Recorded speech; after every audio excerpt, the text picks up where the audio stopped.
Blizzard Entertainment has announced that the Harpy, Rogue, class will be one of the 5 playable classes in Diablo 4, joining the Barbarian, Sorceress and Druid, who were revealed when Diablo 4 was first announced at BlizzCon 2019. In an interview with in-game director Luis Berriga compared it to a person who can do everything, but pointed out that it can dominate certain things if players choose to boost its construction that way.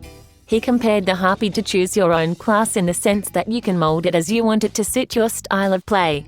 You can go in the old-school style of Diablo 1 and use the bow and arrows. However, you can also adapt it to other weapons at a distance or also to melee weapons. Players looking for rank attacks will be happy, said Berriga, and will likely be surprised at how the other versions of the Harpy are going to surprise them. Berriga also explained that the Harpy has a system of specialization. Like guild missions in the Elder Scrolls IV, Oblivion, if you choose to work with different groups of Harpies and perform special missions for them, you will unlock a unique combat style that adapts to that group. However, you can only choose one at a time.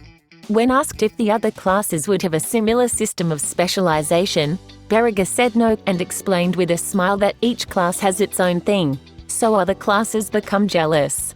Players looking for rank attacks are going to be happy, said game director Luis Berriga about the Harpy. Meanwhile, Berriga and art director John Mueller talked about the mounts and pointed out that players of any kind of character will have access to them. "We want you to be able to move in style," Mueller said, noting that all mounts are horses due to Diablo's medieval Gothic roots. The team didn't want to go too deep into the fantasy world in the Warcraft style. You can earn modular armor pieces to add to your mounts, as well as portable trophies that you get for completing certain pieces of content. Making your character and your mount matches a pretty compelling aesthetic, Berriga said. And each class also has its own unique combat disassembly, with the Harpy throwing rain of arrows, which tends to take opponents off guard in PvP, according to Berriga. On the PvP front, Blizzard says you'll never be caught off guard if you're just looking for a PvE experience.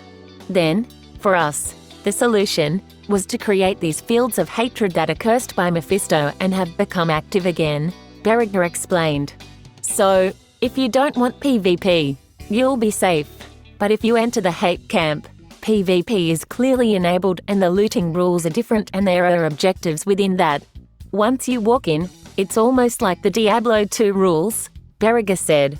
It's really dangerous, especially when you enter the game in hardcore difficulty. PvP, Berriga said, is going to be a great addition, but no one should worry about that because it is purely optional. Finally, camps are another element of open world in Diablo 4. They are indeed the opposite of PvP. Narratively, they were important a long time ago. Diablo 4 occurs after the world was decimated, so some of the camps have a post-apocalyptic environment. According to Berriga, the camps can be ancient churches, lighthouses, forests, etc. that have tormented souls and ghosts inside them. But if you complete the mini-puzzle there, you will have cleaned that area and it will again be a small city-safe area. It's another way to gain progression, Mueller said, because as you unlock benchmarks you can get anywhere, which gives you a power advantage without a team over other players. Everything is in a great open world and you can join this content in your adventure,